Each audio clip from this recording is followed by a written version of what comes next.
Hello guys, welcome back. So we are into the third chapter in this human physiology unit and we are starting with very important chapter that is circulation. So I want कि ये chapter आपका बहुत ज़्यादा अच्छे से हो जाना चाहिए, okay? So let's start.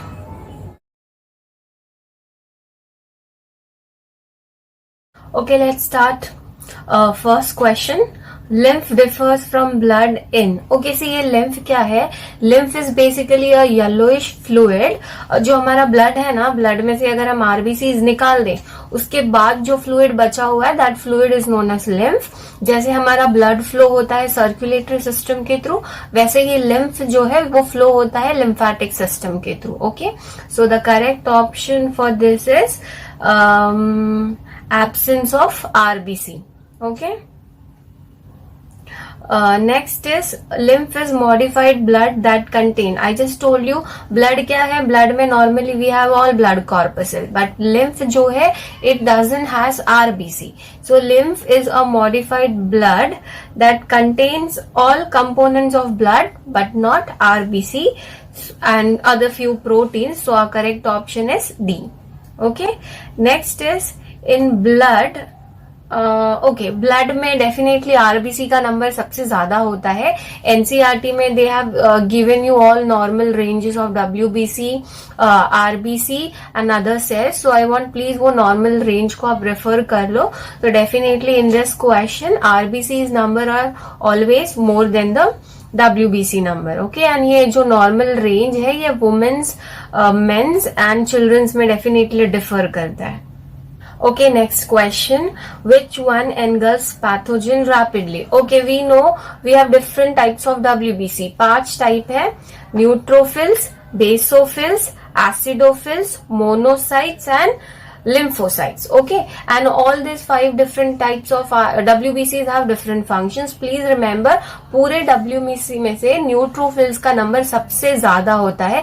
It is about 60 to 70% of total WBC. It is most abundant WBC and it also has a very important function of phagocytosis. See, phagocytosis का मतलब क्या होता है? Let's say ये मेरा कोई पैथोजन है and this is my neutrophils. तो क्या होगा ना, ये पैथोजन को ये वाला जो WBC ये पूरा ऐसा कवर कर लेगा और अपने अंदर लेके इसको पूरा डिस्ट्रॉय कर देगा. तो it is basically engulfing and destroying and this process is known as phagocytosis. So please remember neutrophil is the one that performs the function of phagocytosis. Okay, next is what is true about leucocyte.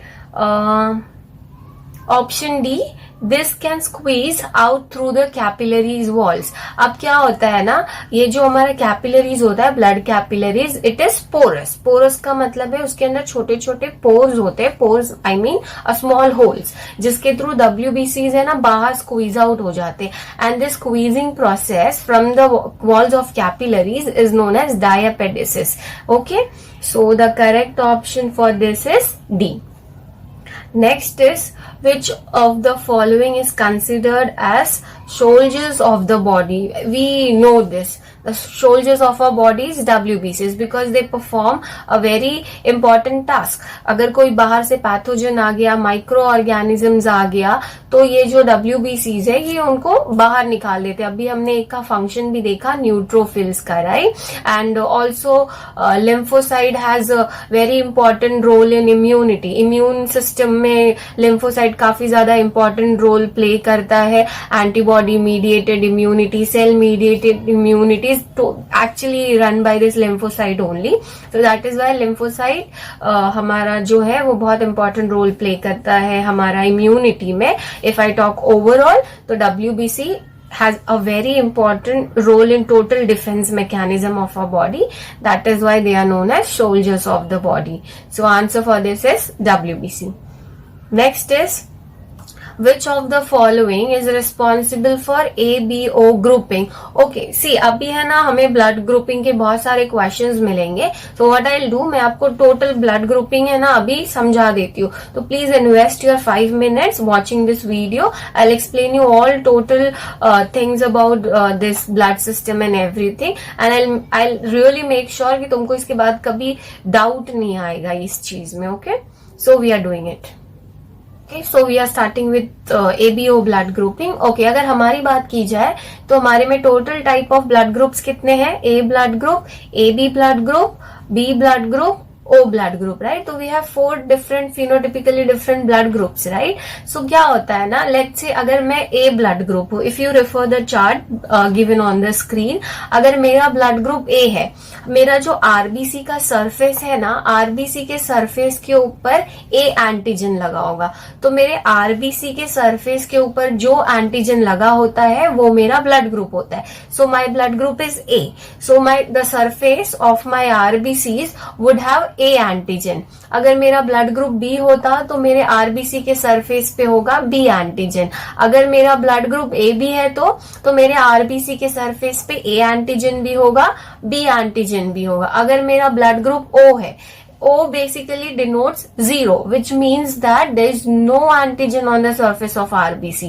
तो अगर किसी के RBC के surface पे कोई antigen नहीं लगा हुआ है तो उसका ब्लड ग्रुप होगा O, which means that 0 antigens on the surface of RBC.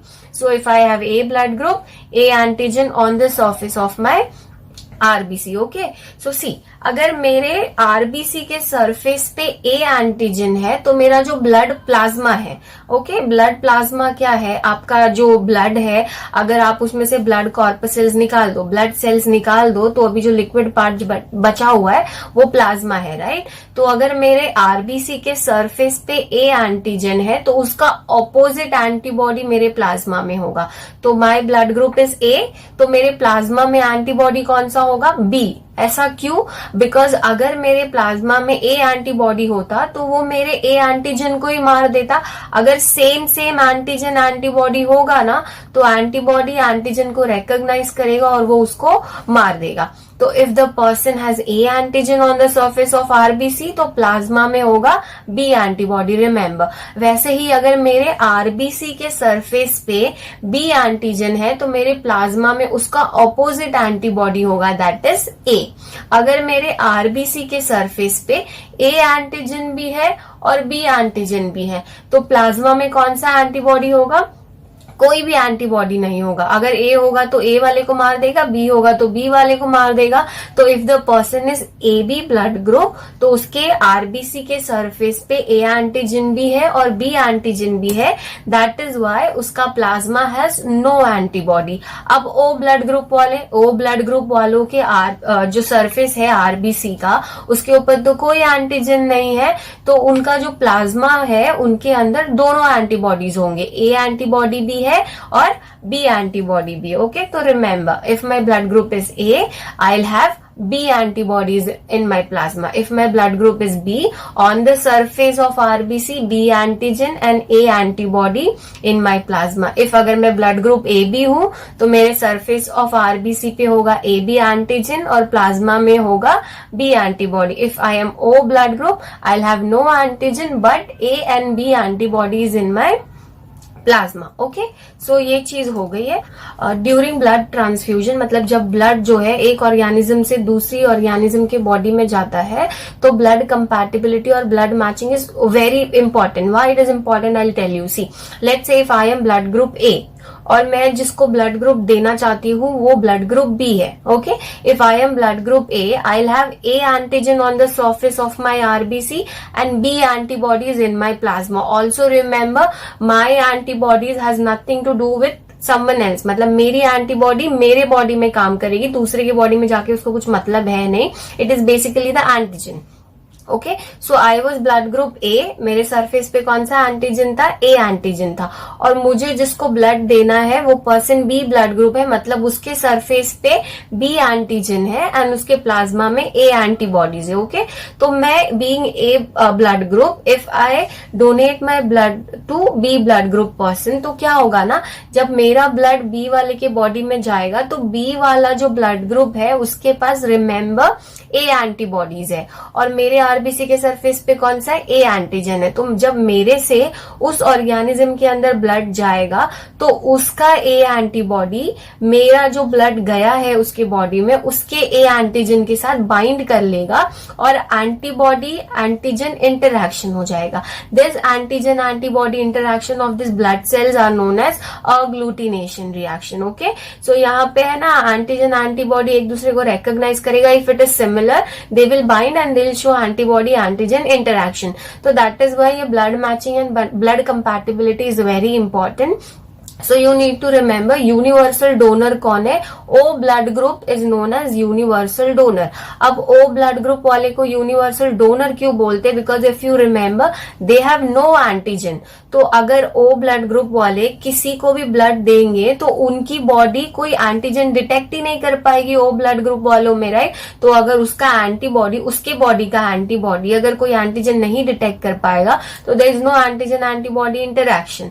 तो that is why O blood group wala can donate blood to any blood group, whereas an AB is known as universal donor। Now why AB is universal donor, if you remember बताया था अभी AB वालों के blood surface पे A antigen भी होता है और B एंटीजन भी होता है, but their blood plasma has no antibodies. तो उनको A वाला दे दे ब्लड, B वाला दे दे, कोई भी दे दे, एंटीबॉडीज ही नहीं है एंटीजन डिटेक्ट करने के लिए। तो if there is no antibodies inside blood plasma who will detect the coming antigen, right? So since they have no antibodies they can receive blood from any blood group। remember O is universal donor and AB is universal recipient। मैंने ये यहाँ पे एक chart post किया है, you can see that। Okay, also there is one more important factor that plays a very important role in blood compatibility and matching, that is rhesus factor। see ये rhesus factor basically क्या है, अभी हमने बोला A blood group है तो A antigen होगा, but हमारे आरबीसी के सरफेस पे ये ब्लड ग्रुप एंटीजन के अलावा एक और एंटीजन होता है जिसे हम बोलते हैं rhesus antigen. It is named as rhesus antigen because this protein, anyways antigen and antibodies are protein, I hope you know this. तो ये जो rhesus प्रोटीन है इसको फर्स्ट टाइम डिस्कवर किया था rhesus मंकी में, तो दैट इज वाई इसको नाम दे दिया एज rhesus प्रोटीन। ओके, तो अगर कोई पर्सन है जिसके आरबीसी के सरफेस पे ब्लड ग्रुप एंटीजन के अलावा ये rhesus एंटीजन भी है तो हम उसके ब्लड ग्रुप को बोलते हैं positive. Let's say if I say I am blood group positive, या फिर for example I am B blood group positive. Okay, तो बी ब्लड ग्रुप हूं मैं, मतलब मेरे आरबीसी के सरफेस पे बी एंटीजन है और ये पॉजिटिव क्या इंडिकेट कर रहा है कि मेरे आरबीसी के सरफेस पे rhesus एंटीजन भी है।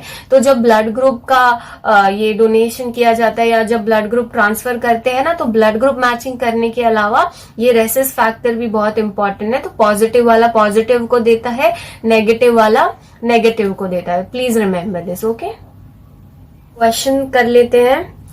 which of the following is responsible for ABO blood grouping? What is responsible? It is basically antigen that defines your blood type, right? तो हमारा आंसर क्या आएगा इसमें? It is D, that is presence or absence of surface antigen, two surface antigen, either it could be A, B and so on. Okay, okay, next question. What is correct for blood group O?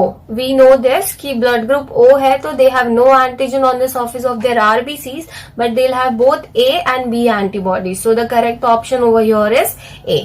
Okay, next RH factor is named after, see RH factor is basically RH antigen that is also found on the surface of RBC other than the blood antigen, right? और ये first time किस में discover किया था? rhesus monkey में discover किया था, and this discovery was done by Landsteiner Alexander। Okay, so the correct option here should be monkey।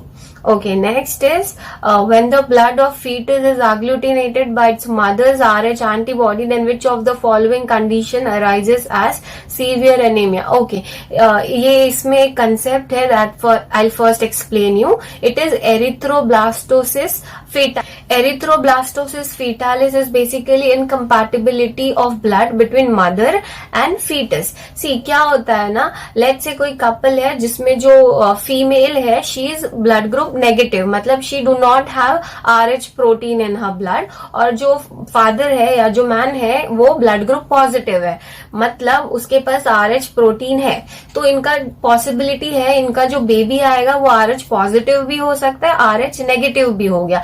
अब let's say a mother she is RH negative और उसके यूटरस में जो बेबी ग्रो हो रहा है वो RH पॉजिटिव आ गया।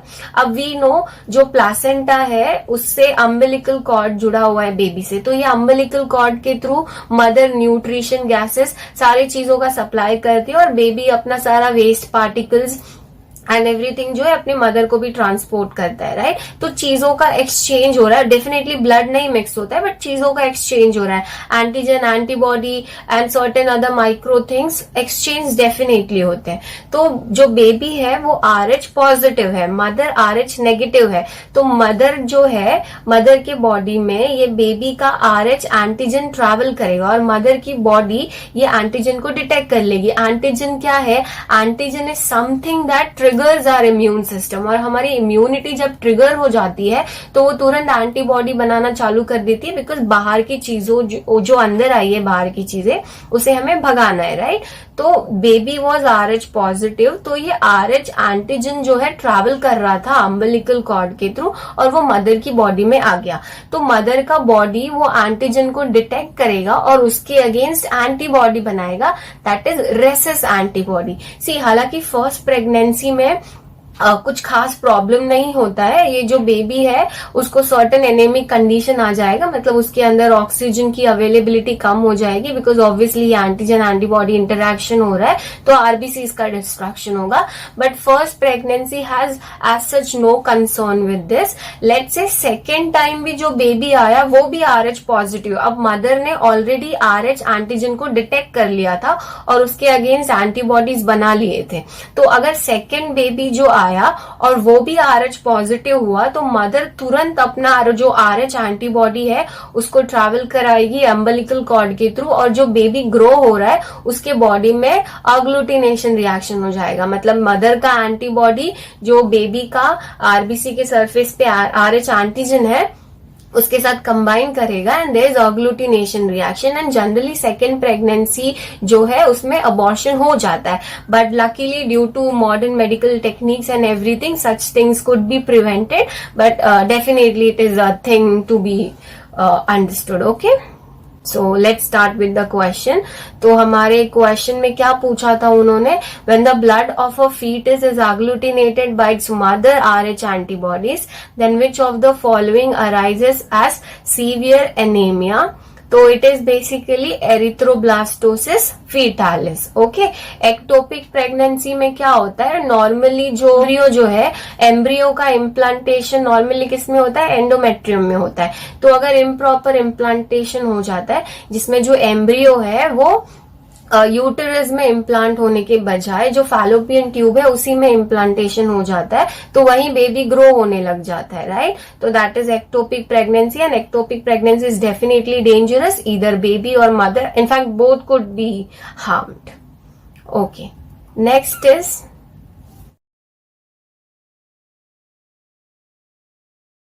so we are into next type of question.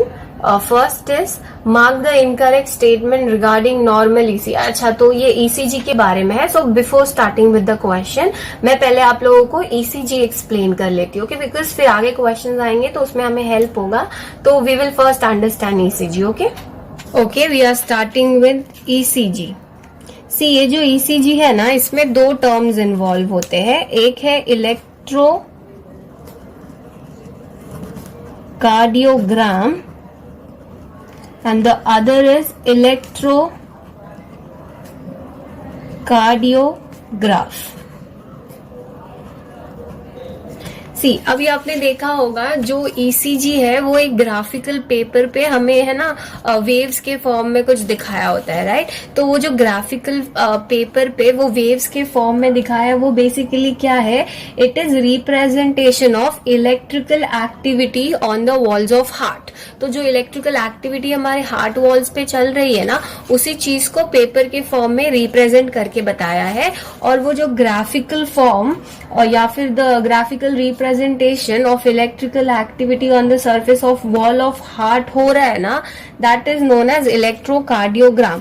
मतलब जो ग्राफ पेपर पे हमें कुछ ऐसा जो ग्राफ देखने मिलता है, this is basically known as electrocardiogram. और जो मशीन है जो इस electrical activity of our heart को डिटेक्ट करता है, that machine is known as electrocardiograph. See दोनों में बहुत ज्यादा कंफ्यूजन होता है, I understand, but you have to remember electrocardiograph is the machine और electrocardiogram is the graphical representation of the electrical activity of the heart. Okay, see अब ये जो मशीन है the electrocardiograph, the machine, this was discovered by Einthoven. तो Einthoven ने इस machine को discover किया था और इस मशीन से ईसीजी को सबसे पहले रिकॉर्ड किया था वॉलर ने।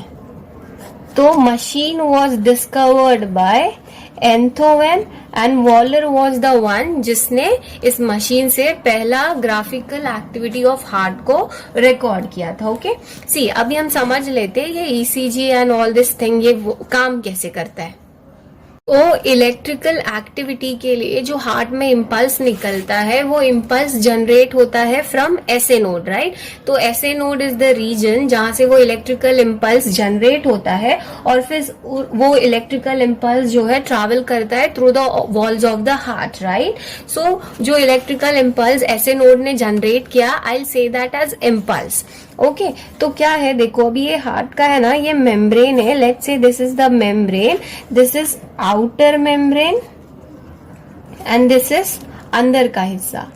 ओके, तो inner side of the membrane. तो जो बाहर का मेम्ब्रेन का रीजन होता है ना, that is positively charged and अंदर का हिस्सा is negatively charged due to presence of certain proteins. Okay, तो अगर आप देखिए ये मेम्ब्रेन जो है पोलराइज्ड है। पोलराइज का मतलब बाहर पॉजिटिव चार्ज है, अंदर नेगेटिव चार्ज है, तो दोनों तरफ अलग अलग चार्ज है ना, दैट इज व्हाई इसे हमने क्या बोला है, पोलराइज्ड।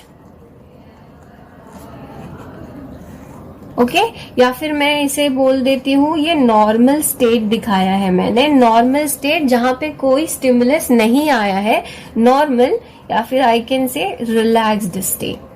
ओके, तो यहाँ कोई इम्पल्स अभी फिलहाल आया नहीं है। लेट्स से ऐसे नोड ने इम्पल्स जनरेट कर दिया और लेट्स से वो इम्पल्स जो है इस मेम्ब्रेन पे आ गया, तो क्या होता है, इम्पल्स और stimulus. So stimulus has been generated. तो जैसे ही स्टिमुलस जनरेट होता है ना, ये चार्जेस का फ्लो होने लग जाता है, पॉजिटिव अंदर चला जाएगा, नेगेटिव बाहर आ जाएगा। तो सेकेंड, सो जैसे ही स्टिमुलस जनरेट हो गया, अब चार्जेस का फ्लो चालू हो जाएगा, पॉजिटिव जो बाहर है वो अंदर आएगा और नेगेटिव जो अंदर है वो बाहर जाएगा। पहले कोई स्टिमुलस नहीं था तो this was polarised, everything was normal और it was in relaxed form. अब जैसे ही स्टिमुलस आया, लेट्स से ये स्टिमुलस इस जगह पे है ना, तो यहाँ का पॉजिटिव जो है अंदर चला जाएगा और नेगेटिव जो है बाहर आ जाएगा।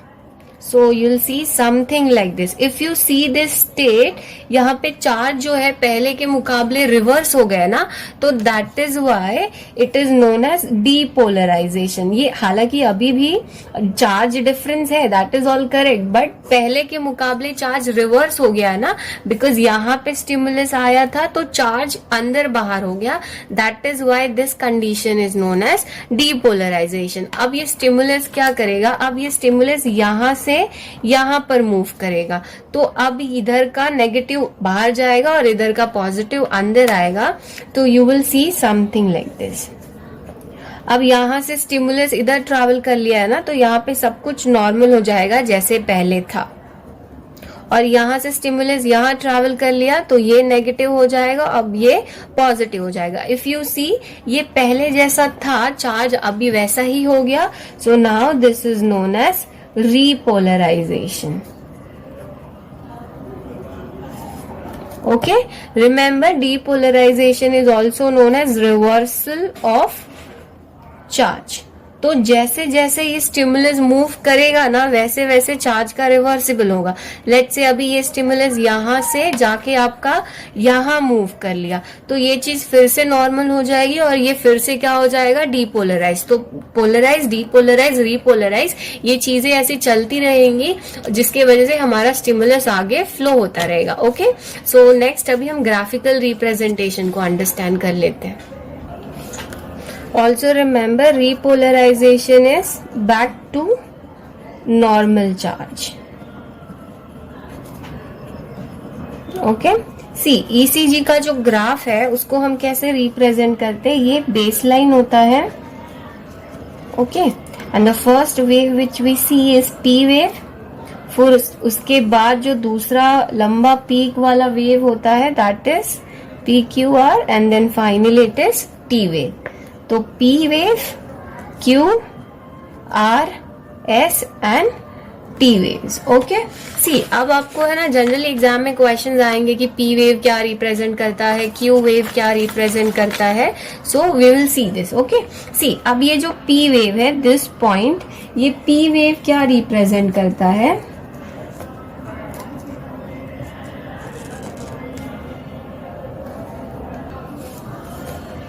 P wave represents generation of stimulus from SA node.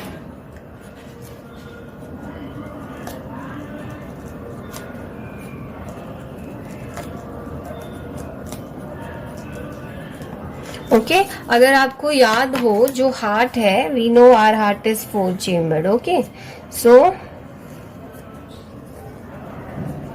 यहाँ पे हमारा होता है SA node, then it is AV node, then bundle of His, उसके बाद हमारे शुरू होते हैं पुरकिंजी फाइबर्स, राइट। तो यहाँ पे ये वाला point is known as SA node और यहाँ से इम्पल्स जो है जनरेट हो गया है।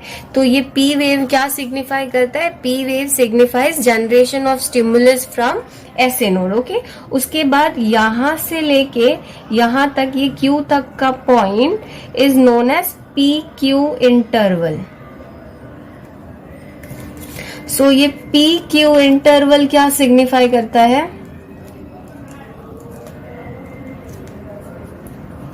Auricular depolarisation. If you remember, जैसे जैसे जहां जहां स्टिमुलस ट्रैवल करेगा वो जगह का क्या हो जाएगा, डीपोलराइजेशन, दैट इज रिवर्सिबल और ऑफ चार्ज हो जाएगा। और जैसे ही ऑरिक्यूलर डीपोलराइजेशन होता है हमारा एट्रियम कॉन्ट्रैक्ट करता है। तो अभी इम्पल्स SA नोड से निकला और क्या हुआ, वो AV नोड तक ट्रांसफर होगा, फिर उसके बाद ये पूरे एट्रियम में स्प्रेड हो जाता है, राइट, जिसकी वजह से हमारा एट्रिया कॉन्ट्रैक्ट करता है। तो PQ interval represents auricular depolarisation and it is for 0.1 seconds. Okay, फिर उसके बाद आता है हमारा QRS कॉम्प्लेक्स। ओके, नेक्स्ट है अभी हमारा QRS कॉम्प्लेक्स। सी अब ये QRS कॉम्प्लेक्स में ये QR, this point is known as QR interval. अब ये जो QR इंटरवल है ये क्या सिग्निफाई करता है हमारा, दैट जो स्टिमुलस है, stimulus from AV node transferred और travelled to the walls of ventricles. Okay, मतलब जो हमारा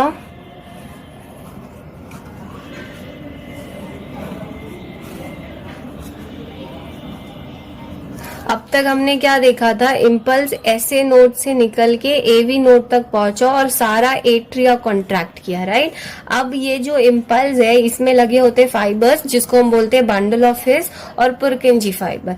तो अब AV नोड से ये इम्पल्स इस बंडल ऑफ हिस से ट्रैवल होगा और वेंट्रिकल्स तक आएगा। ओके, सो QR इंटरवल हमें क्या सिग्निफाई कर रहा है, स्टिमुलस जो है AV नोड से ट्रांसफर हो रहा है वेंट्रिकल्स में by bundle of His and Purkinje fibres, right. And next आता है उसके बाद है RS interval. This point here till here is known as RS interval. Okay, अब ये RS इंटरवल जो है ये क्या हमें बता रहा है? It is basically contraction of ventricles, मतलब वेंट्रिकल्स का ये क्या हो रहा है? सिस्टोल। ओके, नेक्स्ट RS के बाद है हमारा T वेव। अब ये टी वेव क्या रिप्रेजेंट कर रहा है? अब जैसे ही वेंट्रिकल कॉन्ट्रैक्ट किया है, आफ्टर इस कॉन्ट्रैक्शन वो रिलैक्स होगा, राइट? तो टी वेव हमको रिप्रेजेंट कर रहा है वेंट्रिकुलर रिलैक्सेशन। अब वेंट्रिकल्स जो है रिलैक्स हो गया है तो डेफिनेटली एट्रिया भी रिलैक्स हुआ रहेगा। That is why it is also known as joint diastole, जिसका मतलब है joint relaxation of both. Okay, so this represents basically ventricular relaxation. Stimulus आगे बढ़ गया इसीलिए वहां का टिश्यू जो है रिलैक्स हो गया है। रिलैक्सेशन, या फिर मैं इसको बोल सकती हूँ रिपोलराइजेशन, और in other words I will say joint diastole. Okay, so next is circulation. See, हमारा जो सर्कुलेशन है ना उसे हम डबल सर्कुलेशन भी बोलते हैं। Double circulation involves systemic circulation and pulmonary circulation.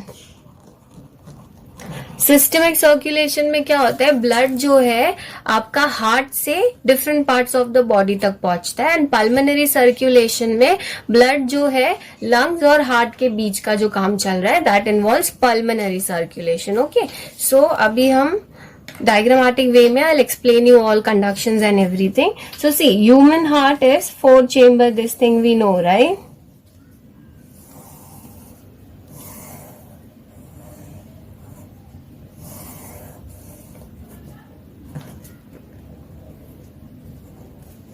Okay, so ये वाला जो ऊपर का चेम्बर है, ये ऊपर वाले पार्ट को हम बोलते हैं लेफ्ट एट्रियम। ये नीचे वाला part is known as left ventricle. वैसे ही ये वाला पार्ट क्या होगा? राइट वेंट्रिकल, और ये पार्ट होगा राइट एट्रियम।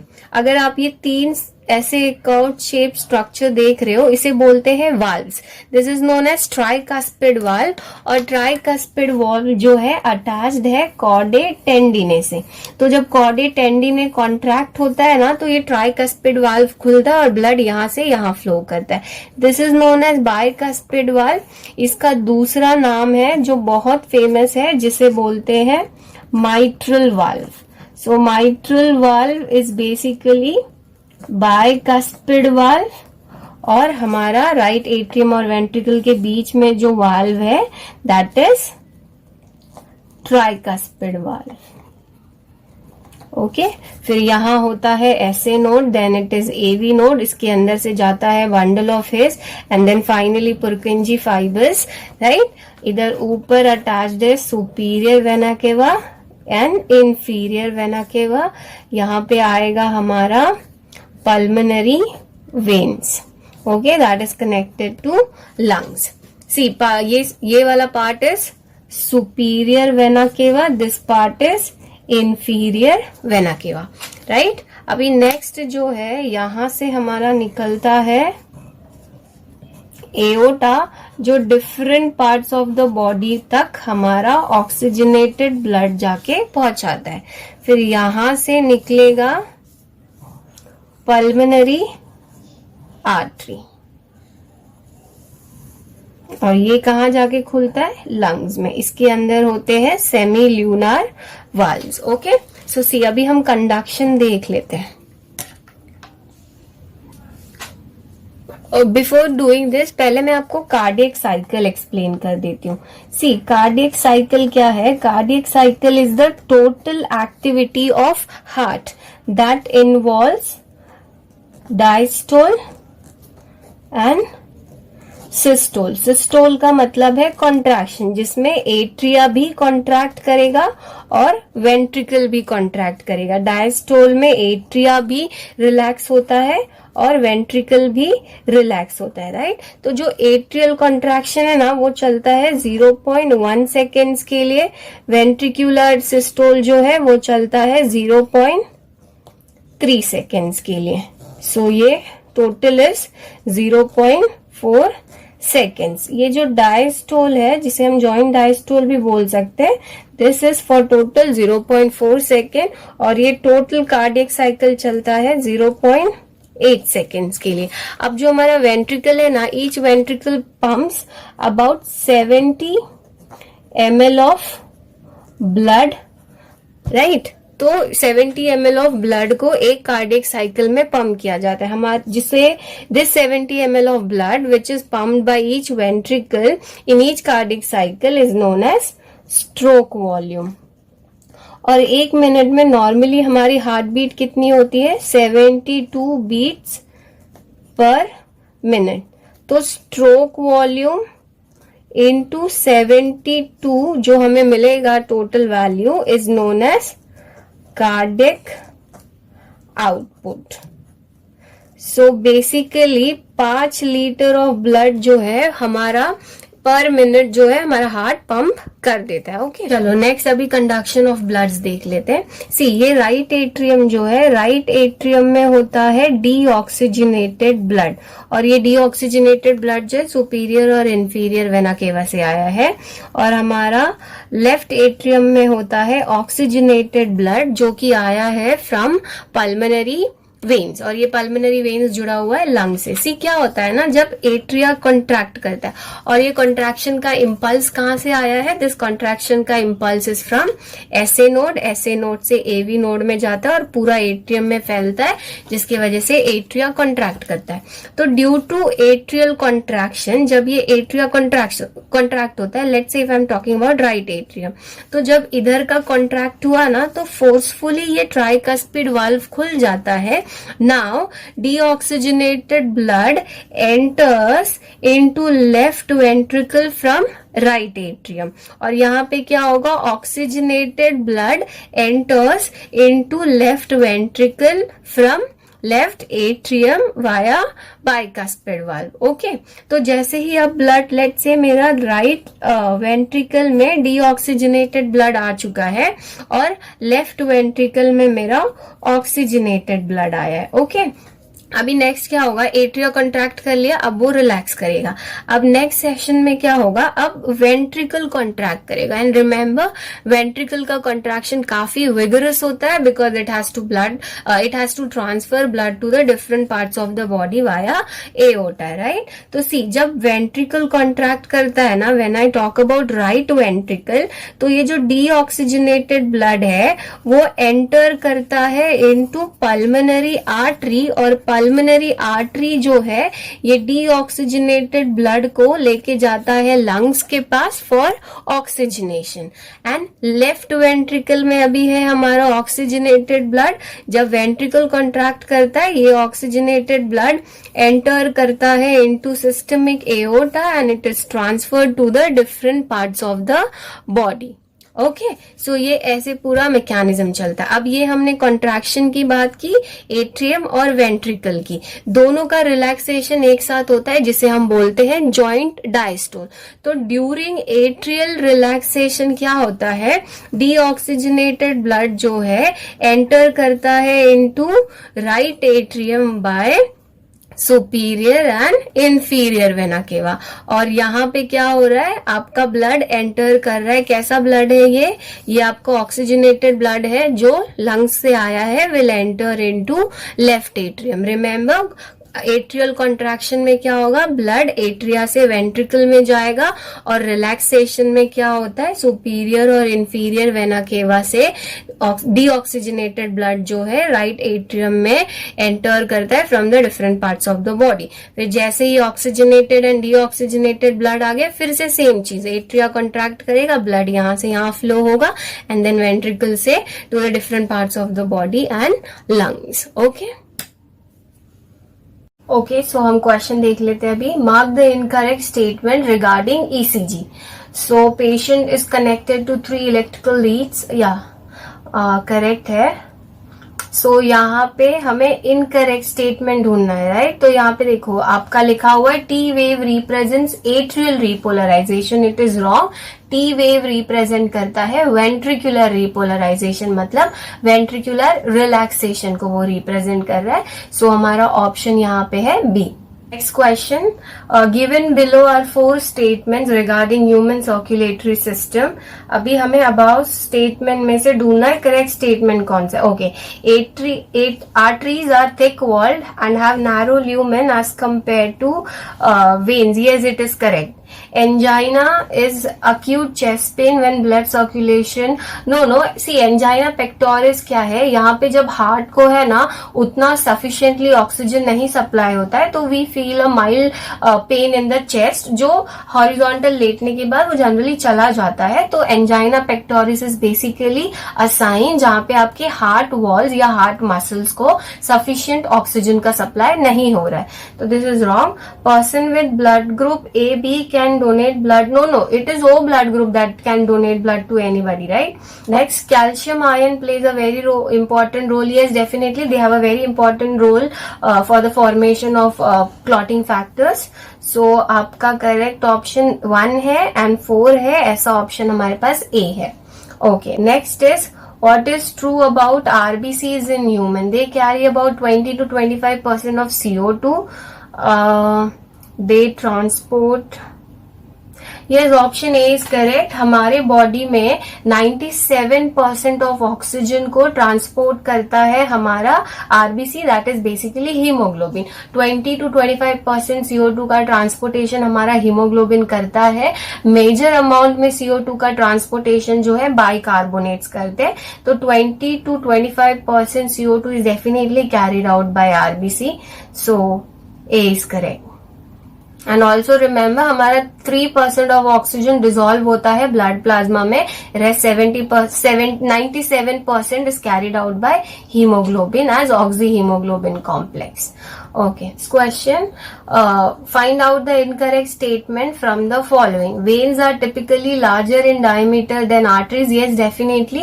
Arteries जो है काफी thick walled होते हैं और उनका जो lumen होता है बहुत narrow होता है, whereas veins thin walled होते हैं और उनका जो lumen है वो broad होता है. ये हमने किया है to maintain the difference in blood pressure. Okay. Because of their small size, capillaries contain blood that is moving more quickly than.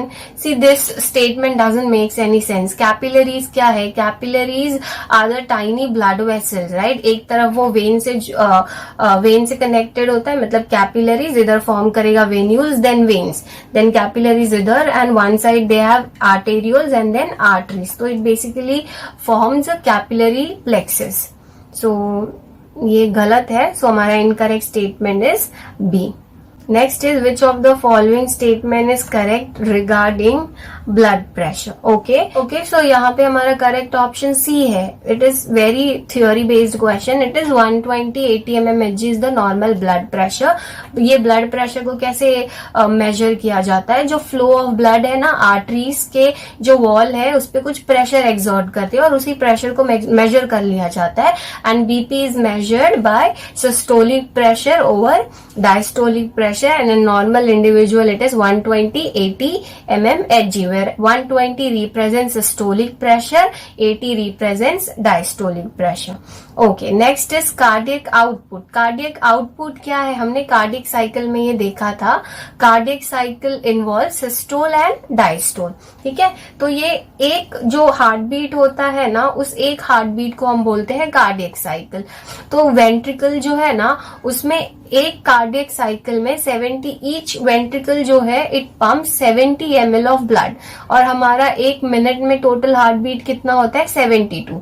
तो वो जो 70 ml ऑफ ब्लड जो वेंट्रिकल ने पंप किया है उसे हम बोलते हैं स्ट्रोक वॉल्यूम. और स्ट्रोक वॉल्यूम को हम मल्टीप्लाई करते हैं with normal heart beat per minute, that is 70 ml into 70 ml into 72 will give you cardiac output. So हमारा यहाँ पे करेक्ट ऑप्शन क्या होगा? product of heart rate and stroke volume, product of auricular and ventricular volume, a process in which blood is pumped in 1 minute. तो 1 is correct and 3 is correct. तो ऐसा option है हमारे पास D. Next question, which of the following statement is are correct for blood group? Okay, blood group O is universal donor. Yes, true. Blood group AB is universal acceptor. Correct है. Blood group A contains antigen B and antibody. तो उल्टा बोल दिया. Blood group A है तो antigen A रहेगा उसके RBC के सरफेस पे और B antibody रहेगा. तो हमारा 1, 2, 3 करेक्ट है. ऐसा ऑप्शन है D. Okay.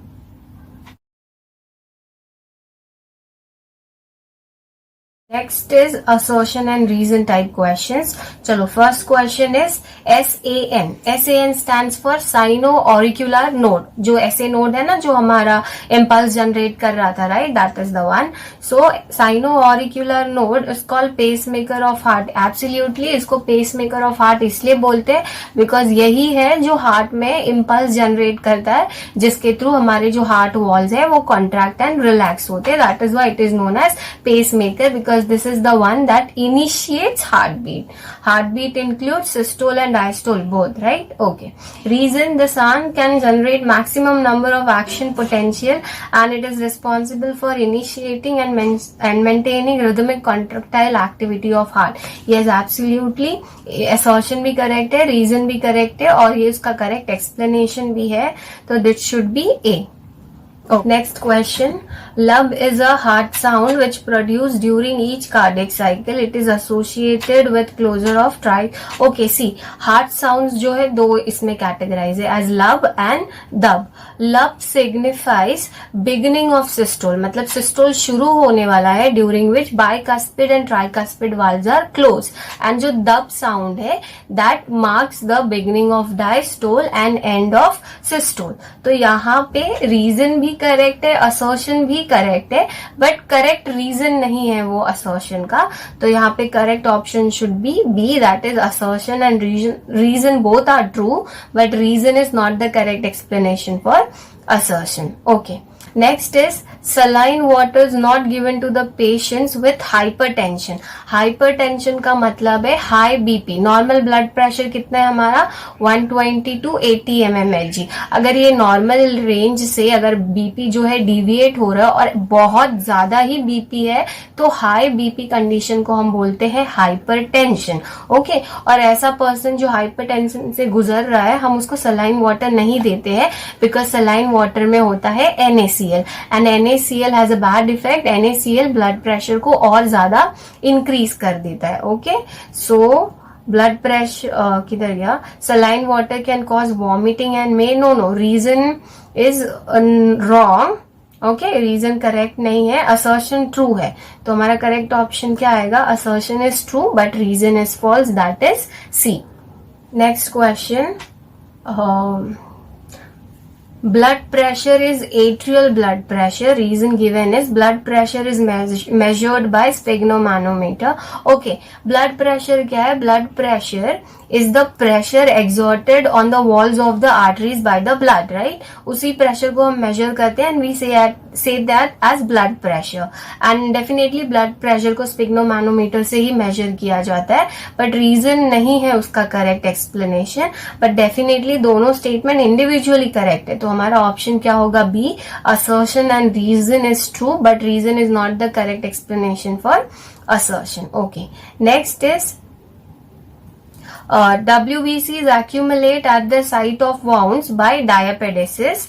Reason it is squeezing of leukocyte from the endothelium. See again जो ये दोनों statement है individually correct है. We know WBCs are soldiers of our body. ये हमारे defense mechanism के लिए आ जाता है. Into next question.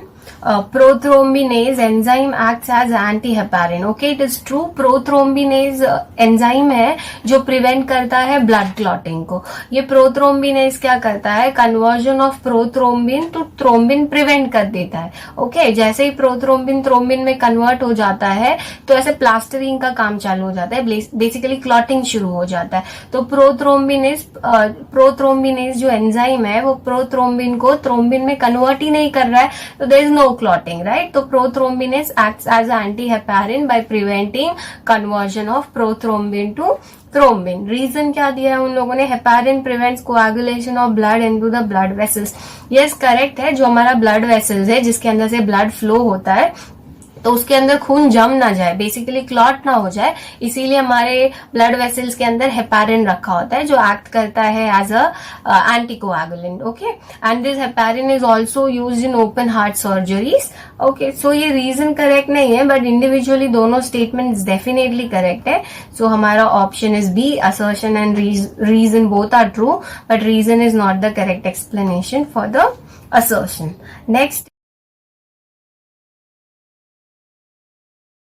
Next type is match the column. So first, in which of the following options the types of heart is correctly matched to their respective group of animals? Okay, तो chambers की बात की. Please remember, fishes have 2 chambers heart, amphibians and reptiles उनके पास 3 chambered heart होता है, and mammals and birds have 4 chambered heart. तो I guess this option is wrong. 3 chambered heart में birds को डाल दिया. Birds actually have 4 chambered heart. इनको चाहिए क्या वैसे? Okay, they want correctly matched pair ना. तो करेक्टली मैच पेयर्ड में क्या आएगा? Option C, that is 4 chambered heart for birds and mammals. Okay, next question, which of the following is matching pair? Lub, I told you lub क्या है? Lub is the beginning of systole during which bicuspid valve and tricuspid valves are closed. Dub is a heart sound which represents beginning of diastole and ending of systole. तो यहाँ पे हमारा correct option क्या है?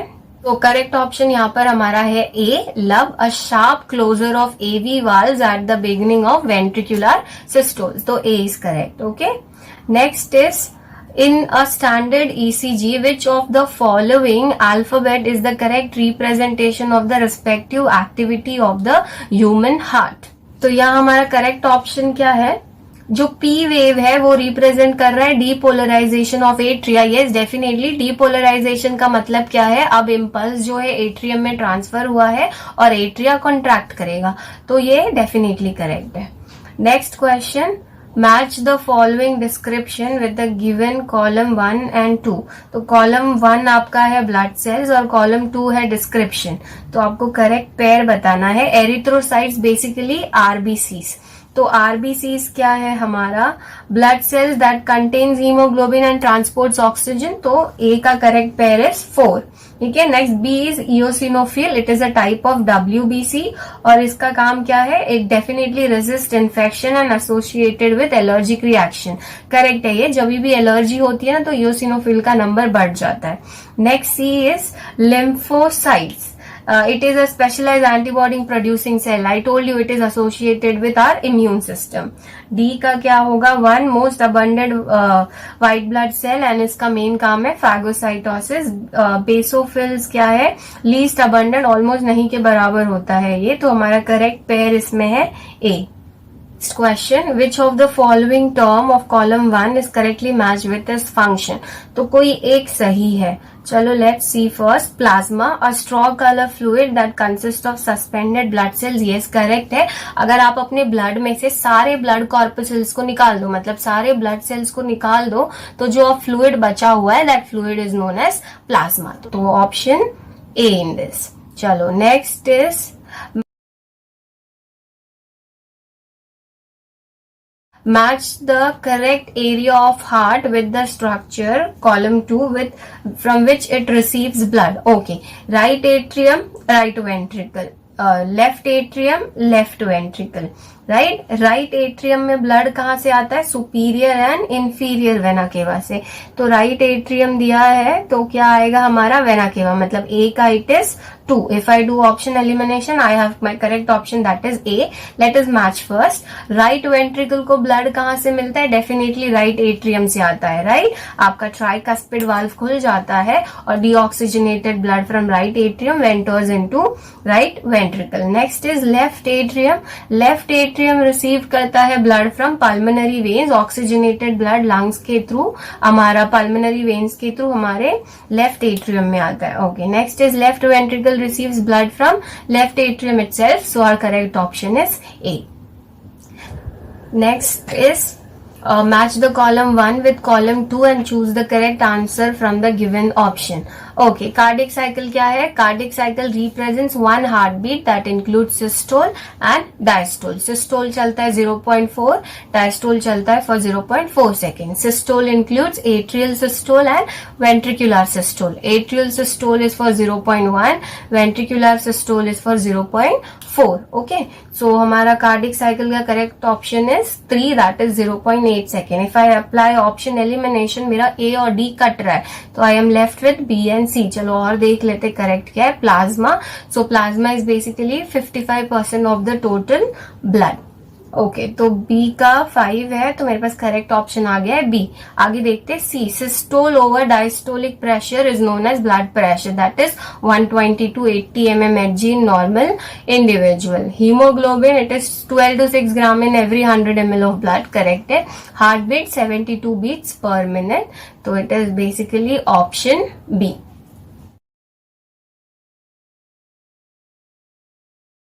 Okay, so now in the next part, that is diagram based question. तो पहला है the given below is the ECG of normal human. Which one of the component is correctly interpreted? Okay, so peak P and peak R together is systolic and no, it is wrong. Peak P is the initiation of left atrial, wrong. Complex Q R S is one complete pulse, yes it is correct. See, वो जो Q और R interval है ना, वो represent करता है transfer of impulse from AV node to the ventricular walls. Okay, फिर R S में फाइनली वेंट्रिकल जो है कॉन्ट्रैक्ट हो जाता है. तो Q R S is basically one complete pulse and it is correct. T wave क्या रिप्रेजेंट करता है? T wave represents, you remember, ventricular relaxation, that is ventricular repolarisation. Depolarisation में कॉन्ट्रैक्शन होता है, remember. The diagram represents human heart with 4 chambers, label as 1, 2, 3, 4. क्या करना है हमें? Which label structure receives carbon dioxide rich blood from the body. Okay, जो deoxygenated blood है, basically carbon dioxide rich blood, वो आता है हमारे राइट एट्रियम में via superior and inferior vena cava. From the different parts of the body और from the different tissue parts, deoxygenated blood is collected and it is transferred to right atrium of the heart via superior and inferior vena केवा. तो हमारा right atrium है, diagram labeled with 3, that is right atrium, option C. Okay, next is in the given diagram human heart, the mitral valve is located between which two part? Okay, तो left atrium left ventricle के बीच में जो valve होता है, it is bicuspid valve, also known as mitral valve. Okay, and next tricuspid valve जो है हमारा राइट एट्रियम राइट वेंट्रिकल के बीच में होता है. तो हमारा माइट्रल वाल्व जो है वो किसके बीच में? It is between left atrium and left ventricle. So हमारा diagram label with B and C is the part and the correct option for this is B. B जो है that is left atrium, C जो है वो है left ventricle, उनके बीच में mitral valve होता है. Okay, next part, the given figure represents pathway of blood through out the body. Okay, ये जो डायग्रामेटिक रिप्रेजेंटेशन है ना, ये हमें शो कर रहा है डबल सर्कुलेशन. आई टोल्ड यू डबल सर्कुलेशन में क्या क्या इन्वॉल्व होता है? हार्ट का फ्लो बिटवीन, ब्लड का flow between heart and body is known as systemic circulation and flow of blood between heart and lung is known as pulmonary circulation. दोनों को मिला के हम बोलते हैं डबल सर्कुलेशन. तो क्या चाहिए इनको? Identify the correctly marked number 1, 2 and 3, 4. Okay, तो इफ यू सी लंग से हार्ट में ब्लड जा रहा है, तो लंग से हार्ट में ब्लड जाता है बाय पल्मोनरी वेन्स. तो 4 मार्क्ड एज पल्मोनरी वेन्स, हमें ऐसा जैसा कोई ऑप्शन नहीं दिया है. उसके बाद हार्ट से बॉडी टिश्यूज तक ब्लड पहुंचता है बाय सिस्टेमिक एओर्टा, तो वो भी ऑप्शन नहीं है हमारे पास.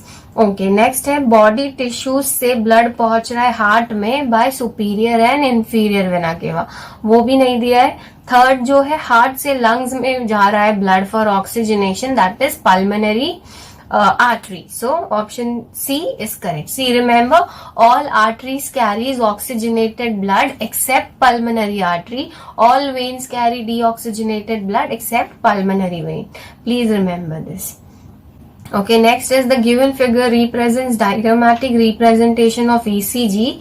Each peak in the ECG is identified with letter P to T that correspond to specific electrical activity. Okay, P wave क्या represent करता है? P wave represents atrial depolarization, that is contraction of atria, PQ interval, right? QR interval क्या represent करता है? Impulse travel हो रहा है from AV node to the walls of ventricles so that ventricles contract. T wave represents ventricular diastole, तब तक हमारा atria का भी डायस्टोल डेफिनेटली हो जाता है. तो हमें क्या चाहिए? इनकरेक्ट एक्टिविटी किसकी है? QRS represents depolarization of ventricles. सही है ना? depolarization का मतलब क्या है? contraction of ventricles. R wave marks the beginning of systole. It is wrong. Q और R इंटरवल मैंने क्या बताया था? इम्पल्स ट्रैवल होता है AV नोड से to the walls of ventricle. So R wave जो मार्क किया है that is wrong. Okay, okay, we are into next type, critical thinking questions. So let's start. What is true about leukocytes? Their sudden fall in the number is the indication of blood cancer. Okay, see, जो blood cancer है it is also known as leukemia. Leukemia में क्या होता है? WBC का number abnormally high हो जाता है and formation of leukocyte is known as leukocytosis. Okay, next is these are produced by thymus. No, thymus में सारे WBCs नहीं बनते. In fact, जहाँ पे हमारा most of blood corpuscle बनता है it is bone marrow. Next, these are enucleated. No, WBCs are with nucleus.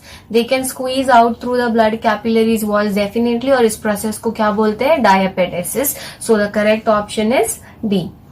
Next is what is the correct route through which pulse making impulse travels into the heart. Okay, we know हमारा heart जो है उसमें contraction and relaxation होता है जिसके through हमारा blood flow करता है, right?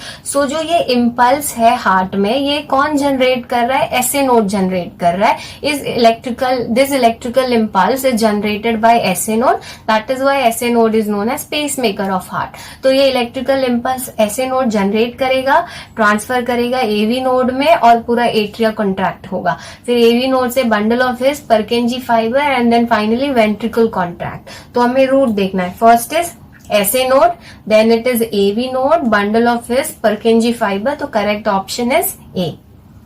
Next question, if the nerves of heart are cut, then the heart will. Okay, please remember, हमारा जो human का heart होता है ना, human heart is myogenic. Okay, myogenic का मतलब क्या है? जो हार्ट बीट के लिए जो इलेक्ट्रिकल इम्पल्स आता है ना वो हार्ट का मसल खुद जनरेट करता है, दैट इज SA नोड. तो हार्ट बीट प्रोड्यूस करना is not under regulation of brain. तो अगर तुमने ब्रेन से जो नर्व्स आ रहा है वो कट कर दिया हार्ट के थ्रू, तो हार्ट के रिदम में कोई प्रॉब्लम नहीं होगा. हार्ट बीट जो है नॉर्मली चलेगा बिकॉज हार्ट अपने बीट्स खुद बनाता है. That is why our heart is called myogenic.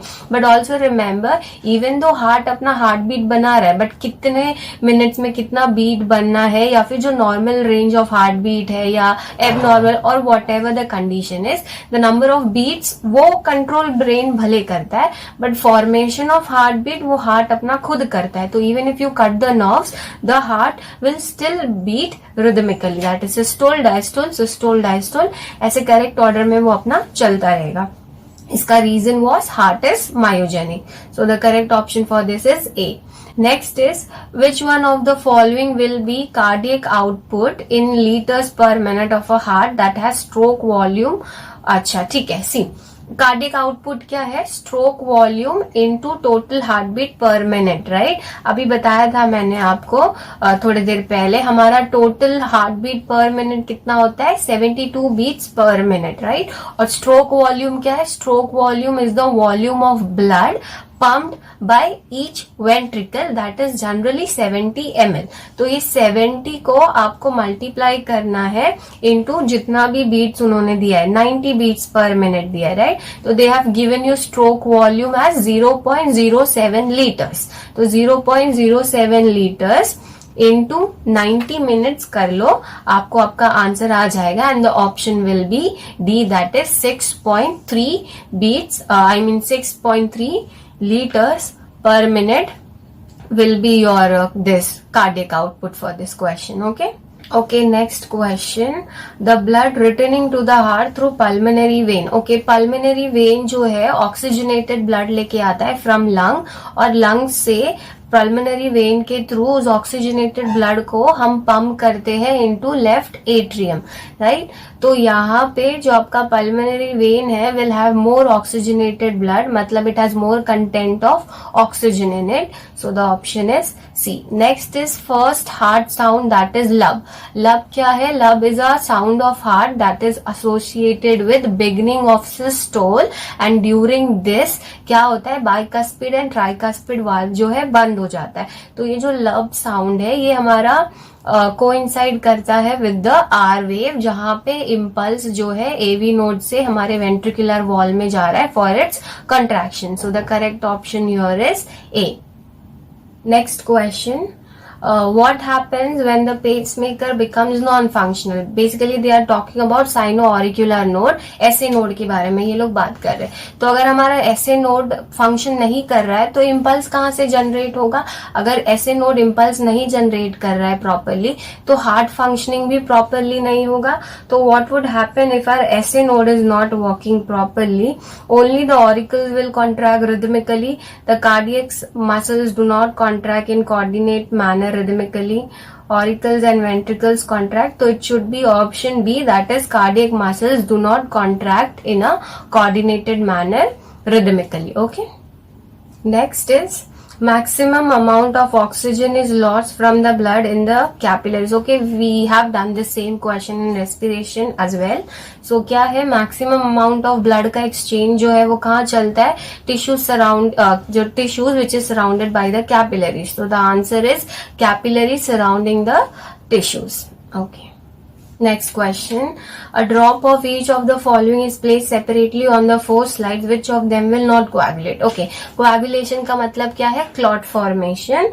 तो whole blood from the pulmonary vein, अगर total blood ले लिया है तो obviously उसमें clotting factors involve होंगे और जो सारे proteins चाहिए वो होंगे, तो definitely this will clot. Next is blood plasma. Blood plasma also has clotting factors. Next is blood serum. Okay, blood serum do not have clotting factor. It has protein which is not as essential for clotting. Okay, and जो serum है उसके अंदर certain hormones होंगे, electrolytes होंगे और ऐसे proteins होंगे जिनमें clotting में कुछ काम नहीं है, तो it is basically serum. Next is, if due to some injury the caudate tendinae of the tricuspid valve of human heart is partially non-functional, what will be the immediate effect? Okay, see ये caudate tendinae क्या करता है, हमारा जो valve है heart में, bicuspid and tricuspid valve, let's say ये valve है, इसके नीचे caudate tendinae लगा है, तो वो caudate tendinae जब contract होता है ना तो ये वाल्व जैसे खुल जाते हैं। तो जब कोऑर्डिनेट टेंडिने फंक्शनल ही नहीं है तो ये वाल्व के ओपनिंग में प्रॉब्लम होगा, right. Let's see the option. The flow of blood into pulmonary artery will be reduced. Yes, definitely. हमारा जो right atrium है, they are talking about tricuspid valve, right? Yes. तो हमारा जो right atrium है उसमें deoxygenated blood आता है from superior to inferior vena cava. Atrium contract करता है जिसकी वजह से blood हमारा enter करता है into right ventricle. लेकिन ये valve के opening में ही problem हो रहा है because caudate tendinae is not functional. तो क्या होगा, उतने sufficiently जो deoxygenated blood है जो पल्मोनरी आर्टरी के थ्रू लंग में जाता है ऑक्सीजनेट होने के लिए, वो उतनी एफिशिएंटली नहीं जा पाएगा, राइट। सो द हमारा correct option over here is a. Okay, next, which of the following sets of events can occur simultaneously? Okay, यहाँ पे कार्डियक साइकिल की बात कर रहे हैं। कार्डियक साइकिल क्या है? Cardiac cycle involve systole and diastole. Systole में किसका किसका सिस्टोल होगा? Atrial systole and ventricular systole. Diastole में ventricular and atrial diastole together, right. तो यहाँ पे पूछा है क्या सब साथ में होगा? If you see the correct option is D, that is auricular depolarisation. Auricular depolarisation का मतलब है एट्रिया कॉन्ट्रैक्ट करेगा। जब एट्रिया कॉन्ट्रैक्ट करता है तो वेंट्रिकल रिलैक्स स्टेट में होता है। Okay, so auricular depolarisation and ventricular diastole मतलब ventricles are in relaxed position. Next है ऑरिक्यूलर सिस्टोल। सिस्टोल। तो जैसे ही इम्पल्स एट्रिया से वेंट्रिकल में जाता है तो अब ऑरिक्यूलर जो है मतलब एट्रिया जो है वो रिलैक्स हो गया। So auricular depolarisation is contraction of atrium, फिर इम्पल्स ट्रैवल होगा एट्रियम से वेंट्रिकल में, तो एट्रिया रिलैक्स हो गया तो आ जाएगा ऑरिक्यूलर सिस्टोल और अब चालू हो जाएगा वेंट्रिकुलर डायस्टोल। तो option D is correct in this. Next question, if a person is losing blood continuously due to injury, then what will affect the on his pulse and BP initially? Okay, so first of all, pulse क्या है? Pulse is basically that represents your heart rate, आपका heart का activity, how many times your heart is beating per minute, that could be said as pulse as well. तो जब आपकी body से काफी ज्यादा ब्लड का लॉस हो रहा है ना, तो जो ब्लड प्रेशर है वो रिड्यूस हो जाता है। ब्लड प्रेशर क्या है? जो ब्लड का फ्लो है वो कुछ फोर्स एक्सर्ट करता है on the wall of artery, जिसको हम ब्लड प्रेशर बोल रहे हैं। तो अभी ब्लड की वॉल्यूम कम हो गई है तो इतना फ्लो होगा नहीं आर्टरीज के अंदर, तो डेफिनेटली उतना फोर्स भी नहीं लगने वाला है। That is why blood pressure कम हो जाएगा और पल्स रेट इंक्रीज हो जाएगा। क्या होता है ना, जब ब्लड लॉस हो रहा है तो हार्ट को है ना उतना सफिशिएंट ब्लड नहीं मिल रहा है to pump to meet the needs of the tissue, उतना प्रॉपरली वो ब्लड फ्लो नहीं कर पा रहा है। तो हार्ट क्या करेगा, काफी विगरसली कॉन्ट्रैक्ट करने की कोशिश करेगा। It's like demanding more blood. It is just like a sign to show कि आपके हार्ट को उतना सफिशिएंट ब्लड नहीं मिल रहा है। तो हमारा पल्स रेट इंक्रीज हो जाएगा बिकॉज हार्ट की एक्टिविटी बढ़ रही है। Activity not in the normal sense but to demand more blood. तो pulse rate would increase and blood pressure would reduce. Okay, so हमारा इसमें करेक्ट ऑप्शन क्या है? Pulse will increase and BP will fall, that is D. Next question. During systemic circulation, blood leaves dash and dash. Okay, see. Systemic circulation में क्या होने वाला है? Systemic circulation में हमारा ऑक्सीजनेटेड ब्लड जो है वो हमारे लेफ्ट वेंट्रिकल से via aorta to different parts of the body में ट्रांसपोर्ट होता है।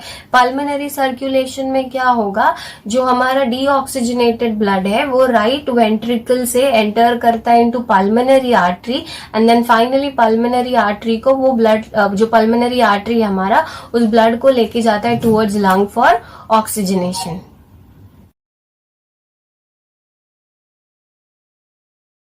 Next question. In normal human blood pressure, what does 120 represents? Okay, blood pressure क्या था? Blood pressure was the flow of pressure that exert pressure or the force on the wall of artery. और हम blood pressure कैसे calculate करते हैं? Systolic pressure over diastolic pressure. तो 120 represents systolic pressure. It is the maximum systolic pressure that is exerted by the blood flow on the walls of artery. Right? And normal individual में it is 120. 120 से deviate करता है तो वो कुछ abnormal condition होगा। सो हमारा करेक्ट ऑप्शन है C, that is highest ideal arterial pressure for someone at rest. Next is, if a person had two chambered heart, one atrium and one ventricle, with vena cava entering into the atrium and aorta leaving the ventricle, then which one of the following statement would be correct? अच्छा सी अभी इधर क्या बोला है, दो ही chamber है जिसमें एक एट्रिया है एक वेंट्रिकल है। एट्रिया में एंटर कर रहा है वेना केवा, वेना केवा लेके आता है हमारा deoxygenated blood and aorta leaving ventricle, aorta हमारा कलेक्ट करता है ऑक्सीजनेटेड ब्लड एंड पहुंचाता है to the different parts of the body. तो ये जो कंडीशन दिया है इसमें पल्मोनरी सर्कुलेशन होगा ही नहीं, right, because there is nothing that would carry your deoxygenated blood to the lungs और फिर लंग ऑक्सीजनेटेड ब्लड लेकर आएगा।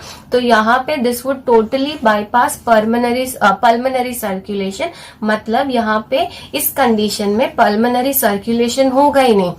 अगर पल्मोनरी सर्कुलेशन नहीं हो रहा है तो जो फ्रेश ब्लड है, मतलब जो ऑक्सीजनेटेड ब्लड है वो हमारे हार्ट तक नहीं पहुंचेगा और वो जो फ्रेश या फिर ऑक्सीजनेटेड ब्लड है वो हमारे टिश्यूज तक नहीं पहुंच पाएगा।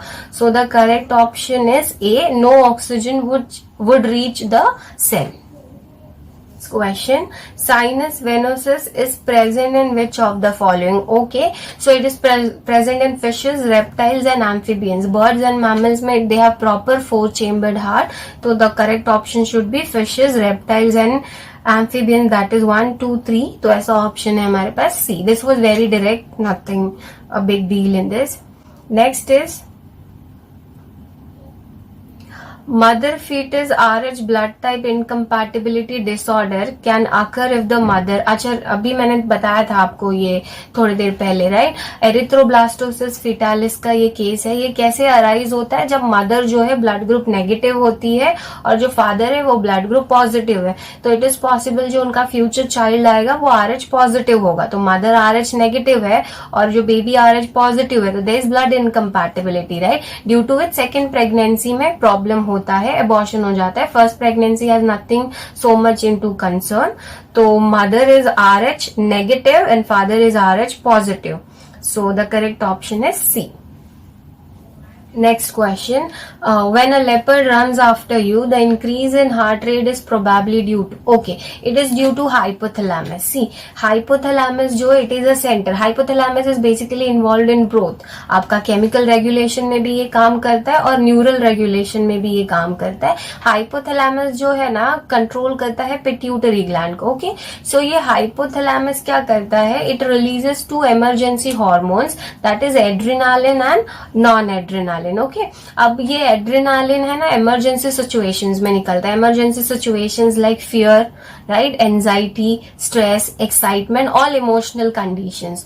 तो ड्यूरिंग दिस इमोशनल कंडीशन वो सिचुएशन के अकॉर्डिंग हमारा हार्ट रेट भी अल्टर करता है. लेट्स से आपके पीछे अगर कोई डॉग डाल दिया, डॉग नहीं, इन्होंने तो लेपर्ड डाल दिया, तो इमेजिन आपके पीछे लेपर्ड है, तो आपका हार्ट रेट कैसे बढ़ जाएगा? आप एकदम डर जाते हो ना. तो वो डरना इज एन इमरजेंसी सिचुएशन और इमरजेंसी कंडीशन जहां पे एड्रेनालिन ये हार्मोन रिलीज हुआ है by the trigger of hypothalamus. तो ये एड्रेनालिन जो है आपका हार्ट रेट बढ़ा देता है. तो अब लेपर्ड लेट से चला गया तो आपका हार्ट रेट नॉर्मल भी हो जाता है ना. वो हार्ट रेट आपका नॉर्मल हो गया बिकॉज ऑफ नॉन एड्रेनालिन. तो it is basically hypothalamus that regulate such emotional situations. Okay. Next is the state of heart when it is not pumping blood effectively enough to meet the needs of body. It is called heart failure. See, heart failure में क्या होता है?